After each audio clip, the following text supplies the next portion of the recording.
성경 공부는 바이블 1타. 네, 여러분 안녕하세요. 바이블 1타 김윤기 목사입니다. 벌써 역대기까지 왔습니다. 역대기는 앞에 족보가 나오고 또 열왕기서에서 기록된 내용이 반복되기 때문에 많은 분들이 읽기 지루해하시죠. 그러나 지금까지 통독을 잘 따라오신 분이라면 계속해서 완독을 향해 나갈 줄로 믿습니다. 자, 역대기 살피겠습니다. 한글 성경에서 역대기 써, 영어 성경에서 크로노클스, 그리고 히브리 성경에서는 이 모음이 지금 빠져 있는데 디브레 하야밈으로 읽습니다. 역대기서 크로노클스, 디브레 하야밈. 자, 요거 두 개를 제가 한번 풀어볼게요. 디브레 하야밈, 히브리어에서 디브레 하야밈으로 읽히는데 요 디브레가 헬라어 다바르에서 왔습니다. 다바르. 다바르는 말하다, 말씀하다 그런 뜻이거든요. 그래서 이 디브레라고 하면 말씀들이 됩니다. 그리고 다바르는 말하다는 뜻 외에도 일하다, 행적 이런 의미도 있거든요. 그래서 명사형이 돼서 말씀들, 행적들, 뭐 이벤트라고 볼 수 있겠죠. 자, 그러면 하야밈은 무엇인가? 히브리어에서 욤이 날을 가리킵니다. 날. 하욤 그러면 그 날 이렇게 볼 수 있겠죠. 근데 하야밈이라고 읽으면 그 시대, 그 날들, 그 날들의 말씀들, 그 시대의 말씀들, 그게 바로 히브리 성경에서 역대기를 표시하는 요 디브레 하야밈에 담긴 뜻입니다. 그러면 그 시대의 말씀들, 그 시대의 행적들은 뭘 가리킬까요? 역대기의 주인공이 다윗, 솔로몬, 남유다 열왕들 아닙니까? 바로 그들이 살았던 시대의 말씀들, 행적들을 가리키는 것이죠. 자, 그리고 두 번째로 우리가 사무엘상하, 열왕기상하, 여러분 정신 차려야 됩니다. 요 네 권이 원래 한 권이었다고 했죠. 히브리 성경에서 한 권이었습니다. 근데 70인역, 히브리 성경을 헬라어로 번역한 70인역에서 네 권으로 나눠지게 됐는데 역대기도 원래 히브리 성경에서는 한 권이었다가 70인역으로 번역되면서 두 권으로 지금 우리가 읽는 역대상하가 되었습니다. 근데 이게 재밌는 게요. 헬라어 역본인 70인역에서 역대기를 뭐라고 기록하냐 하면 피랄레이 포메논 알파 앤 베타 이게 상이고 이게 한데 피랄레이 포메논이라고 읽는데 그 뜻을 보니까 생략된 사건들이라는 거죠. 생략된 사건들이라고 하면 열왕기에서 생략된 사건들이라는 것. 그러니까 열왕기를 약간 보충해주는 성격도 있다는 거죠. 그리고 마지막 초대교부 제롬이라는 사람이 있습니다. 이 제롬. 이 제롬이 역대기를 라틴어로 번역하면서 라틴어 이름을 지었는데 크로니코룸 리베르. 크로니코룸 리베르. 의아한 단어죠? 근데 아까 우리가 왜 살필 때 영어 성경에서 크로노콜스 이렇게 읽었지 않습니까? 요 크로노쿠스의 어원이 바로 제롬이 크로니크름 리베르라고 쓴 여기서 왔다는 거죠. 그럼 그 뜻이 뭘까? 크로니코름 리베르는 뜻이 거룩한 역사의 연대기. 역대기는 그냥 역사가 아니고 거룩한 역사의 연대기다. 영어 성경 크로노콜스, 그 이름도 거룩한 역사의 연대기가 있다는 겁니다. 자, 역대기란 이름에 담긴 뜻을 히브리 성경, 영어 성경, 헬라어 역본 이런 위주로 살펴봤습니다. 여기까지 잘 따라오고 계시죠? 제가 여러분의 얼굴이 보이지 않으니까 걱정됩니다. 잘 따라오셔야 됩니다. 자, 다음 보겠습니다. 누가 기록했는가? 에스라라고 보통 알려져 있습니다. 에스라라는 인물은 여러분 나중에 구약 성경 보시면 에스라, 느헤미야, 에스더 이 세 명의 인물이 쌍이죠. 왜 쌍이냐 하면 포로 귀환 때 주로 활동했던 인물들이거든요. 포로 귀환. 예루살렘이 함락되고 바벨론 포로로 갔다가 다시 돌아오는 1차, 2차, 3차에 걸친 그 포로 귀환 시대 때 활동했던 인물들이 요 인물들인데 그 중에 이 에스라라는 인물은 제사장이면서 학자였습니다. 학문을 연구하는 학자면서 제사를 드리는데 앞장섰던 제사장이라는 거죠. 자, 왜 이 사람이 역대기에 그러면 저자인가? 탈무드가 에스라가 저자라고 지지해주고 있습니다. 그리고 두 번째, 역대하 마지막 장에 고레스 칙령이 나오는데 재밌게도 에스라 첫 장인 1장에도 고레스 칙령이 나옵니다. 그러니까 둘 다 아주 물려있다는 것이죠. 그리고 세 번째, 요거 좀 중요한데요. 용어나 문체, 우리가 왜 글 쓰는 스타일 보고도 이 사람이 썼을 것이라고 추정하잖아요. 사인 보면서도 뭐 누구인지 식별한다고 하잖아요. 마찬가지입니다. 용어나 문체가 굉장히 에스라스럽습니다. 그리고 마지막 네 번째, 제가 앞서 제사장이 에스라의 역할 중에 하나라고 했는데 역대기를 보면 성전 제사와 예배 절차가 매우 디테일하게 기록되어 있습니다. 웬만한 사람이라면 기록하지 못할 디테일이 있는 거 보면 필시 제사에 대한 감각이 있는 사람이다. 그래서 제사장이었던 에스라가 기록하지 않았을까? 누구를 대상으로? 이게 좀 중요한데요. 에스라가 활동했을 당시가 어떤 무대였다고요? 포로 귀환 시대. 포로 귀환 시대 때 이스라엘 백성들은 성전 재건에 있었습니다. 왜냐하면 예루살렘 성이 다 타버렸기 때문에 예루살렘 성을 재건하기 위해 했었죠. 바로 그런 사람들, 비록 포로에서 자유민이 되었으나 여전히 좌절감을 갖고 있는 사람들을 향해 이 역사, 역대기, 다시 한번 역대기를 쓰면서 그들의 역사의식을 고치시고 싶었죠. 첫 번째는 포로 귀환한 이스라엘 백성들인데 지금으로 비하하면 예수를 믿었지만 뭔가 마음이 뜨거워지지 않고 신앙이 식어가는 사람들이 읽어야 될 성경책이 역대기다. 그렇게 볼 수 있습니다. 자, 그러면 언제 기록했고 시간 배경. BC 450에서 400년경으로 봅니다. 주전 5세기 중반이죠. 그 이유가 있습니다. 한 세 가지 정도로 볼 수 있는데 앞에 얘기했던 바사왕 고레스 칙령이 에스라 1장 역대기 36장이 나온다고 했는데 그게 36장 22절에 나오는데 BC 538년경의 사건입니다. 그러니까 적어도 그 이후에 썼을 가능성이 높겠죠. 그리고 1차 바벨론 포로 시기의 주요 인물이 스룹바벨이었습니다. 예루살렘 총독이라 불렀던 스룹바벨. 그리고 그의 손자들인 블라다와 여사다의 이름이 언급됩니다. 그러면 적어도 바벨론 포로 1차 기한 시기 이후에 기록했을 가능성이 높겠죠. 여러분 잘 따라오고 계시죠? 정신 차리셔야 됩니다. 자, 그리고 세 번째, 2차 바벨론 포로 시기에 에스라가 굉장히 왕성하게 활동했습니다. 그러니까 이때 기록했을 가능성이 높다는 거죠. 그걸 추정해 보니까 BC 450에서 400년경이더라. 이때 역대 상하가 에스라의 손에 의해 쓰여졌을 것이다. 그렇게 추정하는 거죠. 자, 세 번째. 그러면 역대기는 어디서 기록했고 배경 무대는 어디인가? 예루살렘에서 기록하지 않았을까? 포로 귀환을 했으니까. 자, 근데 더 중요한 게 배경 무대죠. 배경 무대는 역대 상하가 조금 다릅니다. 역대기 상은 다윗이 중심 인물입니다. 나중에 살펴보시면 1장부터 9장까지 족보가 나오고 그 다음에 다윗이 주로 이끌어갑니다. 스토리를.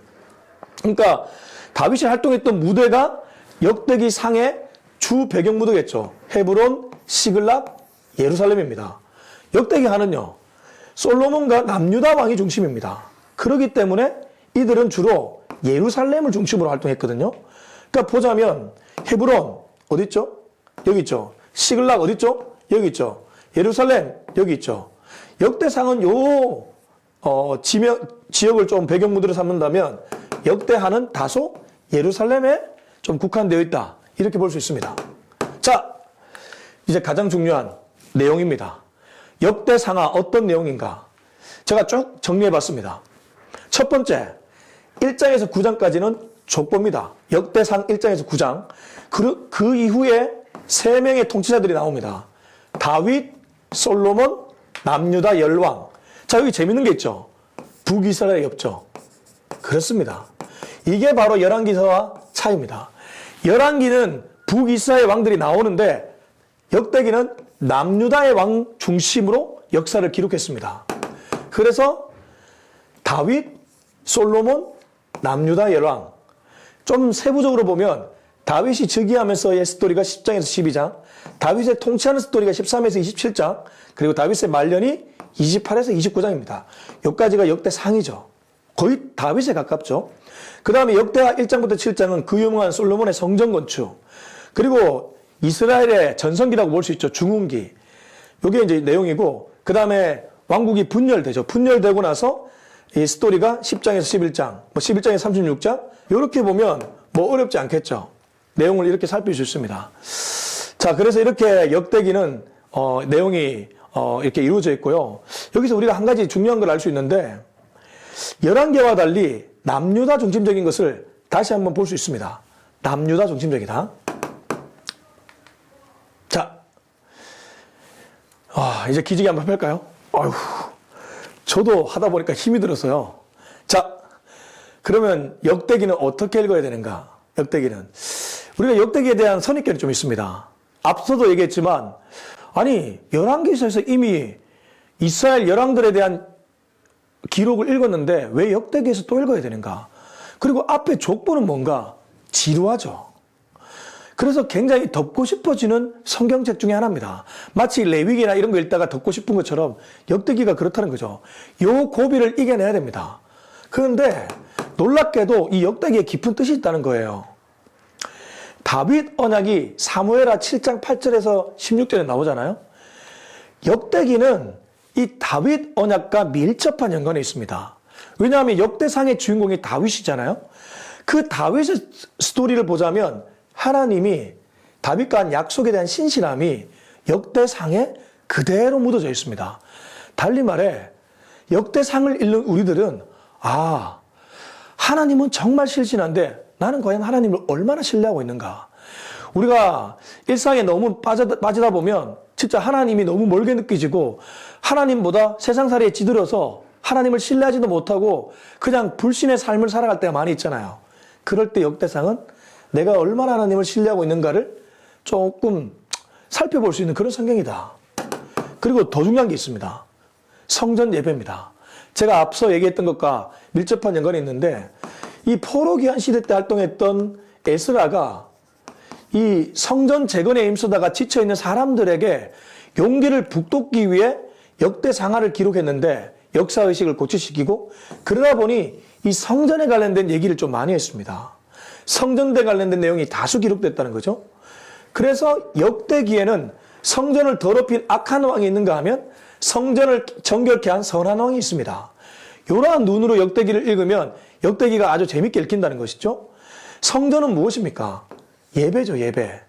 그러니까 예배를 경홀히 여긴 왕이 있고 예배를 소중히 여긴 왕이 있다는 거죠. 그래서 하나님과 바른 관계의 예배. 나는 요즘 하나님과 어떤 관계 속에서 예배를 드리고 있는가? 그걸 살필 수 있는 성경이 역대기다. 두 가지네요. 다윗 언약, 성전 예배. 다윗 언약은 나는 하나님을 얼마나 신뢰하고 있는가? 성전 예배는 나의 예배는 어떠한가? 자, 이제 마지막입니다. 역대기를 왜 읽어야 되는가? 역대기의 기록 목적은 무엇인가? 역대기는 성경 범주로 보자면 역사서입니다. 제가 나중에 성경 카테고리별 구분을 좀 해드릴게요. 그 영상을 찍으려고 하는데 역대기는 열왕기서, 사무엘상하, 여호수아 이런 성경과 마찬가지로 역사서에 들어갑니다. 제가 지난번 열왕기 상하 때도 얘기했지만 역사를 보는 두 가지 관점이 있죠. 히스토리, 계시이태. 히스토리는 객관적 기록, 계시이태는 역사를 해석하는 사관들의 해석. 계시이태적 관점으로 보면 열왕기도 계시이태의 그런 관점이 들어갈 수 있고 역대기도 계시이태의 관점이 들어갈 수 있습니다. 어렵지 않죠? 역사에는 기록만 있는 것이 아니라 그 사건에 대한 해석이 들어가잖아요. 그러면 왜 열왕기에서 이미 기록된 얘기를 반복해서 기록할까? 왜 다시 역사를 반복해서 기록했을까? 사무엘, 열왕기서와 분명한 차이점이 역대기에 기록되어 있습니다. 그게 바로 요 부분입니다. 사무엘과 열왕기서는 선지자 관점입니다. 그래서 북이스라엘의 악한 왕들을 나열하고 선지자들이 회개의 메시지를 선포하지 않습니까? 그리고 여기는 왕 중심입니다. 그리고 이스라엘 정치 역사가 주로 나옵니다. 그런데 역대기는 그것이 아닙니다. 제사장적 관점입니다. 에스라가 제사장이었지 않습니까? 그래서 성전, 예배 이런 것들이 중요하다는 거죠. 그런 관점으로 역사를 본다는 거죠. 그래서 당연히 예루살렘 성전이 중심이 됩니다. 왕이 중심이 아니라 성전이 중심이라는 거죠. 그리고 마지막 종교적으로 영적인 측면이 역대기는 많이 묻어 있습니다. 이게 역대기를 다시 기록한 이유라고 볼 수 있죠. 자, 바벨론 포로 귀환 후 성전 재건을 하다가 여러 우여곡절을 만나 지쳐갔던 이스라엘 백성들. 이 우여곡절은 바로 산발라, 도비아 이런 인물들이 게셈 성전 재건을 방해했거든요. 방해꾼들이 굉장히 많았어요. 지금도 하나님이 원하는 일을 하다가 순조롭게 풀리는 것이 아니라 방해꾼이 나타나잖아요. 저도 교회를 시작하고 보니까 영적으로 굉장히 공격을 많이 받습니다. 그때 나도 모르게 지쳐갈 수 있죠. 그런 우리들이 역대기를 통해 다시 힘을 얻을 수 있다는 거죠. 왜냐하면 에스라가 이렇게 지쳐갔던 이스라엘 백성들에게 다시 한번 역사의식을 고취시켜주고 잠자는 이스라엘 백성들을 흔들어 깨우기 위해 기록한 성경이 역대기이기 때문입니다. 자, 이렇게 하면 역대기를 다 살필 수 있게 됩니다. 그래서 저는 이렇게 정리해 봤습니다. 역대기는 영적 시간여행이다. 여기 영적 시간여행이라는 것은 그냥 과거를 읽는 그 정도의 성경이 아니라 과거의 다윗과 솔로몬과 남유다 열왕들에게 역사했던 하나님. 하나님이 그들에게 약속을 신실하게 지켜주시고 그들을 통해 성전을 다시 재건해 주시며 또한 그 물밑에 그 역대기를 처음 읽었던 포로 기한의 이스라엘 백성들이 성전 재건을 하다가 지쳤다가 다시 흔들어 깨움을 받았던 것처럼 나도 역대기를 읽다가 그 시간으로 돌아갔다가 정신 차려야 되겠다. 그 정신 차리도록 만들어주는 성경이 역대기라는 겁니다. 자, 여러분 이런 것들을 알고 역대기서를 읽으면 역대기서가 굉장히 풍성하게 여러분에 다가올 것입니다. 다음번에는 에스라, 느헤미야, 에스더 본격적으로 포로 기한 시대 때 쓰여졌던 이 에스라, 느헤미야, 에스더 성경을 통해 만나도록 하겠습니다. 여러분 감사합니다. 하트.